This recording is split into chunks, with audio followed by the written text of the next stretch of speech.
दिखाई है वाराणसी ने।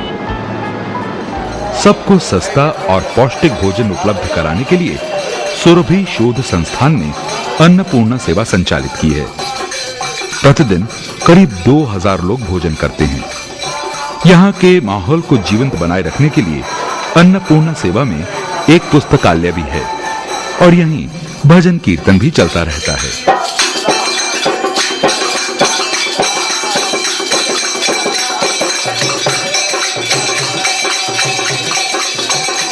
हम यहाँ आते हैं इसलिए कि हमको सस्ता खाना पड़ता है, अच्छा पड़ता है। यहाँ पर सस्ता भोजन मिलता है, 7 रुपया में हम लोगों का पेट भर जाता है और हम रिक्शा चलाते हैं। भारी होटल में हम लोग खा नहीं सकते, इसलिए यहाँ पर आते हैं खाने के लिए।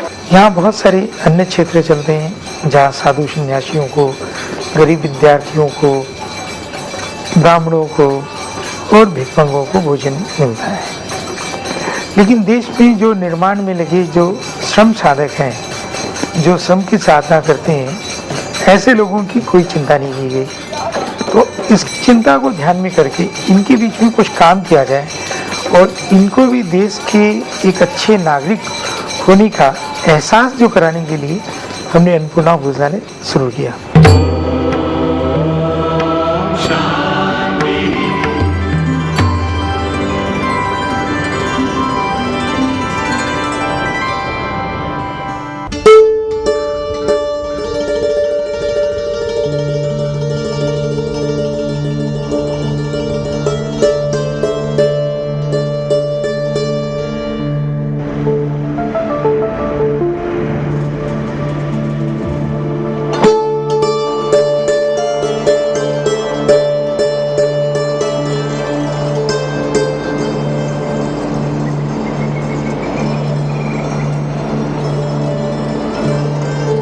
मनुष्य में निहित मूल धार्मिक चेतना की ही एक अभिव्यक्ति है सेवा भावना, सेवा कर्म।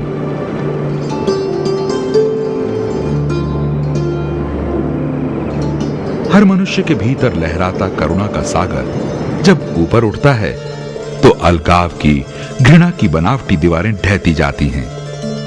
प्रकट होता है दिव्य प्रेम, सबको जोड़ने वाला, सबका कल्याण करने वाला, गहरा और अनंत।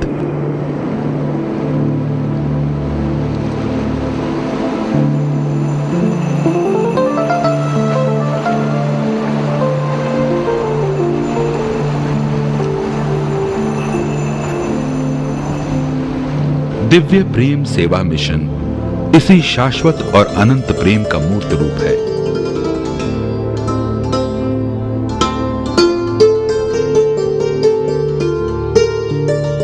हरिद्वार के चंडी घाट पर स्थित ये केंद्र समाज में उपेक्षित और कभी-कभी जानवरों से भी बदतर जिंदगी बिता रहे कुष्ठ रोगियों की सेवा करता है।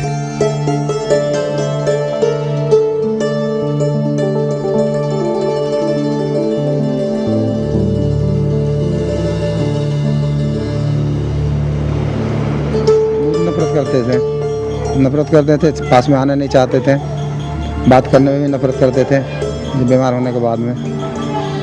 और पड़ोस वाले भी, दूर वाले भी। घर पर जैसे कि अब शादी ब्याह हुआ, बाल बच्चा हुआ, आदमी गिरना करा, सास ससुर गिरना करा, फिर अपन चल दिए। बाप मतारी जब पैदा करता है सो जिंदगी भर थोड़े गुजर करता है किसी के बाबूजी।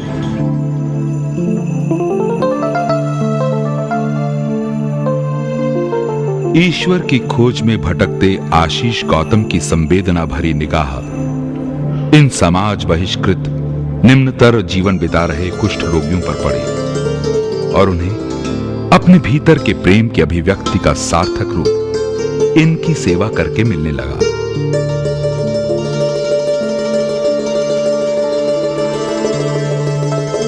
यही प्रेम आधार है आशीष के इस मिशन का।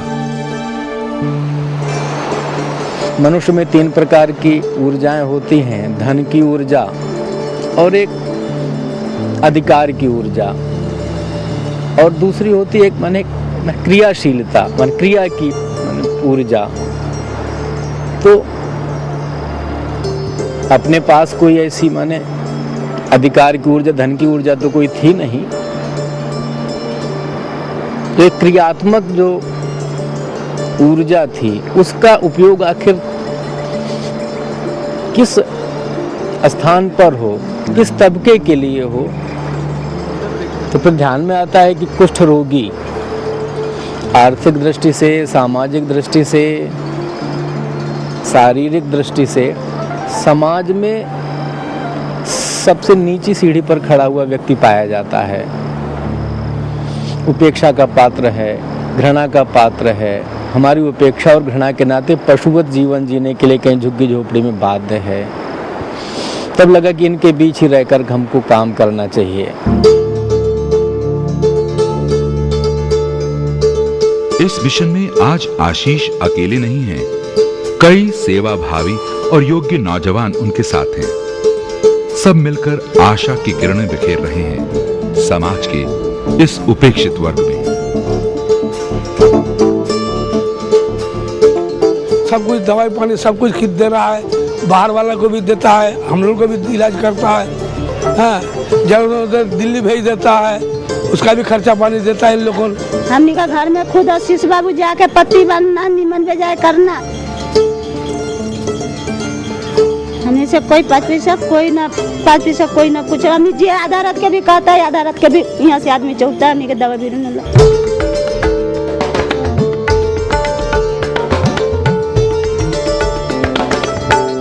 आशा और विश्वास का संचार कुष्ठ रोगियों के दिलो दिमाग पर ही नहीं हुआ। इनकी अगली पीढ़ी भी आज उत्साह से भरी दिखती है। इनकी दबी हुई ऊर्जा को, इनके सिमटे हुए सपनों को नए पंख लग रहे हैं इस वातावरण में।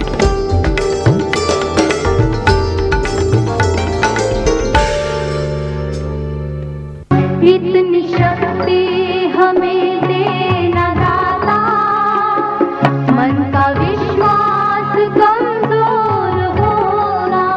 सेवा भावना का ही एक और तीर्थ है वाराणसी का सरस्वती मनोविकास केंद्र।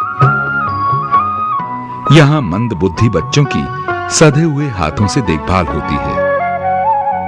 हम न सोचे हमें क्या मिला है, हम ये सोचे किया क्या है अर्पण। फूल खुशियों के बाटे सभी को, सबका जीवन ही बन जाए मधुबन।